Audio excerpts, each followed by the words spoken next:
পিছনে মানুষের আস্থা এবং বিশ্বাস এবং সমর্থন আছে, ঠিক কিনা? সেই জন্য আমি চাই আপনারা প্রত্যেকেই অন্তত প্রত্যেক দিন 10 জনের দায়িত্ব নেন। কয় জনের? আপনি না করলে আমি 5 বছর কেন করবো আপনাদের জন্য বলেন? এটা তো গিভ এন্ড টেক একটা ব্যাপার, তাই না? আপনি আমার জন্য বিনা টাকায় আমাকে 12 দিন আমার জন্য কাজ করেন, আগামী নির্বাচন পর্যন্ত, আগামী 5 বছর আল্লাহ বাঁচায় রাখলে আমি আপনার জন্য কাজ করবো।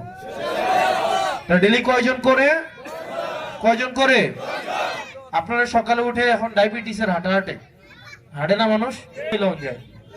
যায়নিও জোরের নামাজ পড়ে আবার হাঁটতে আবার এক গুরান দিয়ে লন যায়, আসর নামাজ পড়ে এক গুরান দিয়ে লন যায়, আবার রাতের বেলা মোবাইলে লইয়া ইমো আছে, হোয়াটসঅ্যাপ আছে, তখন আবার হচ্ছে সবার একটা করে ফোন দেওয়া যায়। যায়নি? যায় না গো? আপনাদের আছে না হোয়াটসঅ্যাপ? আসেনি? ইমো আসে না? অন্য মোবাইলেও ট্যাগ কাটে না, এমবি দিয়ে কথা কইলাম যায় না? এখন তো গ্রুপ করলেও কথা কয়, এক লগে 8-10 জন 15 জন 20 জন কথা কয় নি কেউ। এখন তো ওই এক লোক বাইতেও বারণ লাগে না, লাগে?